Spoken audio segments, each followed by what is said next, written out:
Okay, this is Cpace test prep domain 5, which is organizational systems and leadership.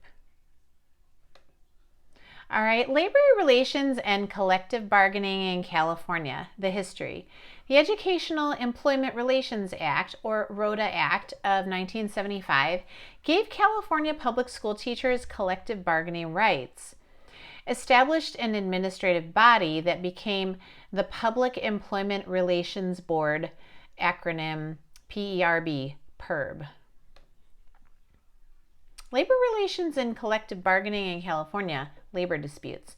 Disputes over labor law are settled by filing an unfair labor law practice charge with PERB. Disputes over sections of a labor contract are settled by filing grievances against the school district. Once a union contract settlement is reached, it must be ratified by a majority vote of a chapter's members and then by a school board. Labor relations and collective bargaining in California. Teacher strikes.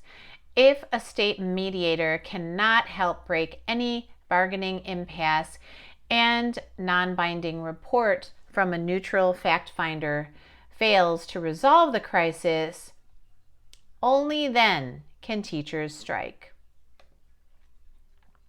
Labor relations and collective bargaining in California, legal scope. Critical job issues that are within the legal scope of bargaining include compensation, hours of work, safety matters, class size, evaluation and disciplinary procedures, and health care. Labor relations and collective bargaining in California legal scope continued.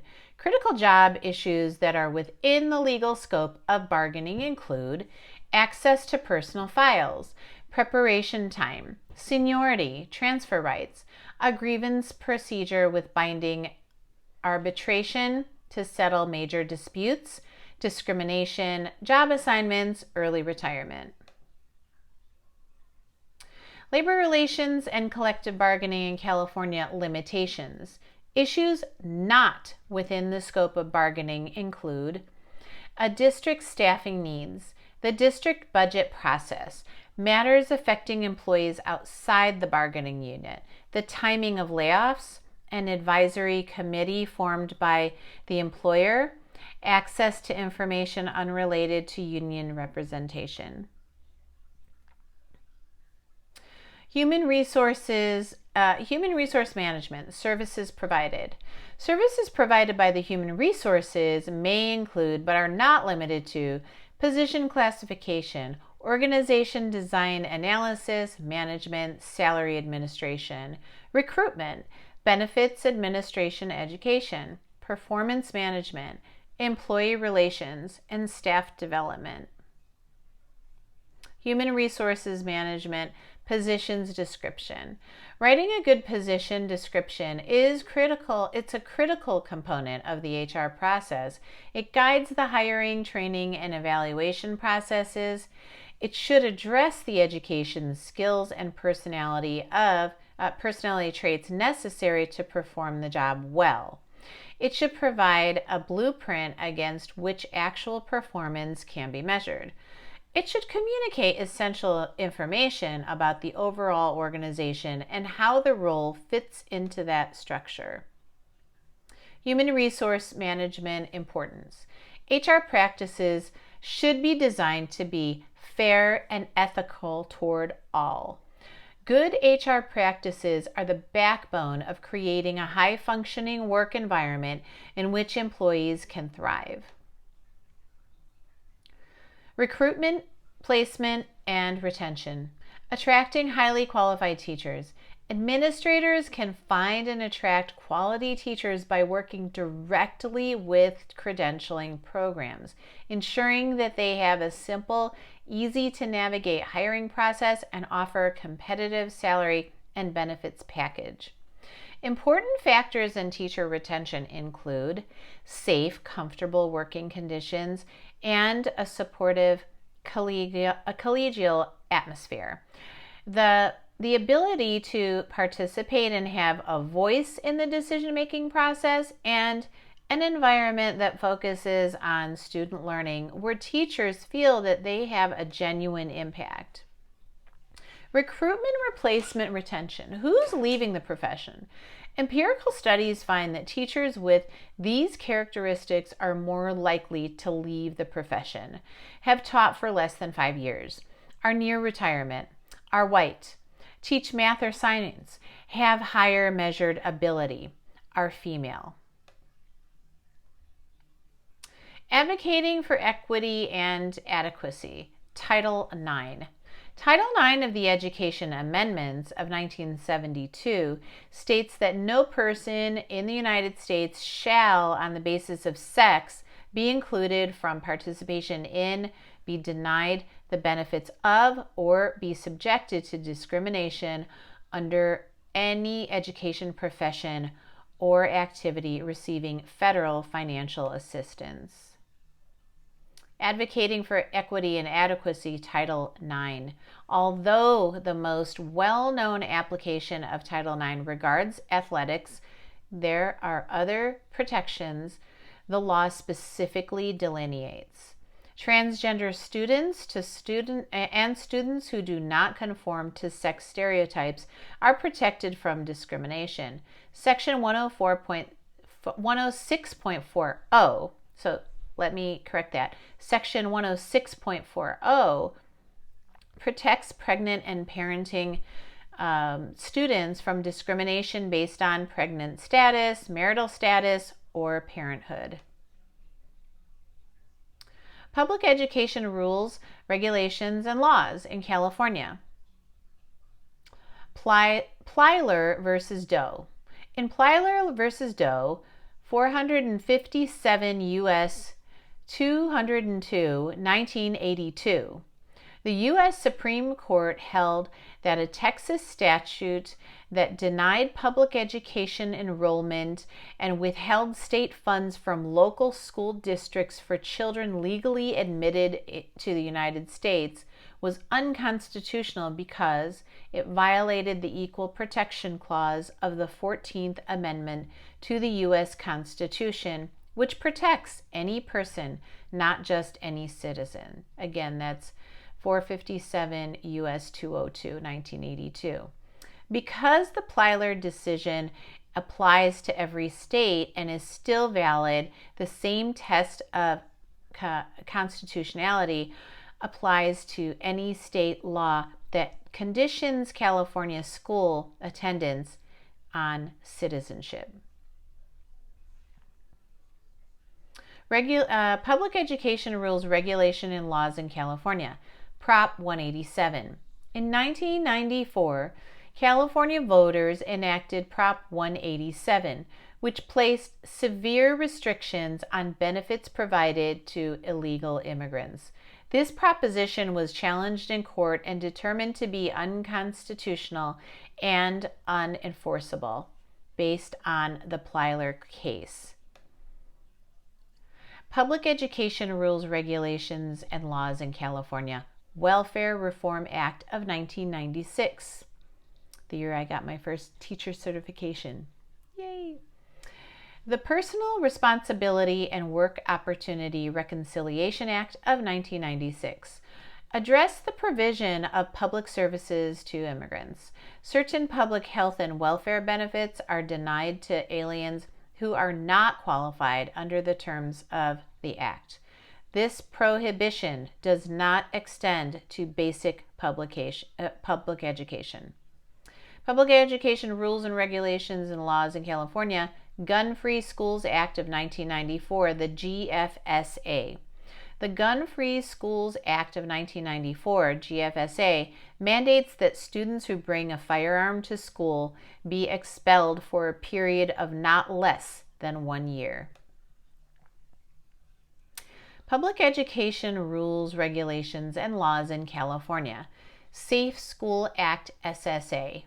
California Ed Code 49079, commonly referred to as the Safe School Act, SSA, requires that a school district shall inform the teacher of each pupil who is engaged in or is reasonably suspected to have engaged in any of the acts described in any of the subdivisions except subdivision H of section 489.00 or in section 489.00.2, 489.00.3, 489.00.4, or 489.00.7. The information provided shall be from the previous 3 school years. Examples of reportable acts under the SSA include fight, dangerous object, drug, alcohol, drugs,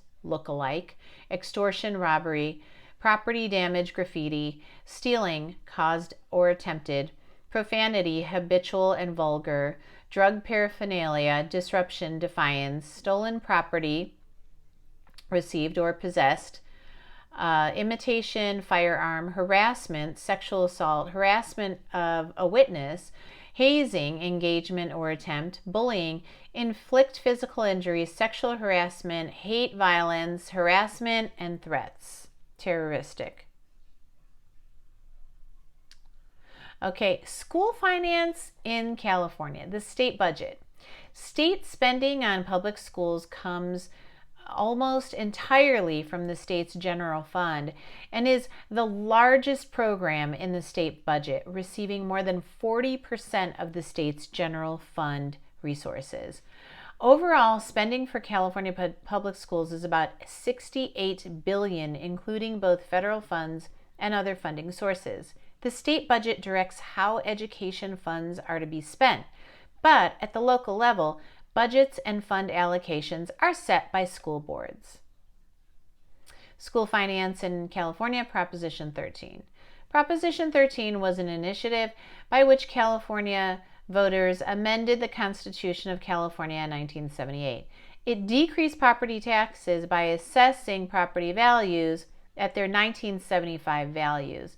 It restricted annual increases of assessed value of real property to an inflation factor not to exceed 2% per year. It also prohibited reassessment of a new base year value except for in cases of change in ownership or completion of a new construction. School finance in California, Proposition 98. In 1988, California voters passed Proposition 98, which constitutionally guarantees a minimum level of funding for K-12 education, community colleges, child development programs, mental health, development services programs.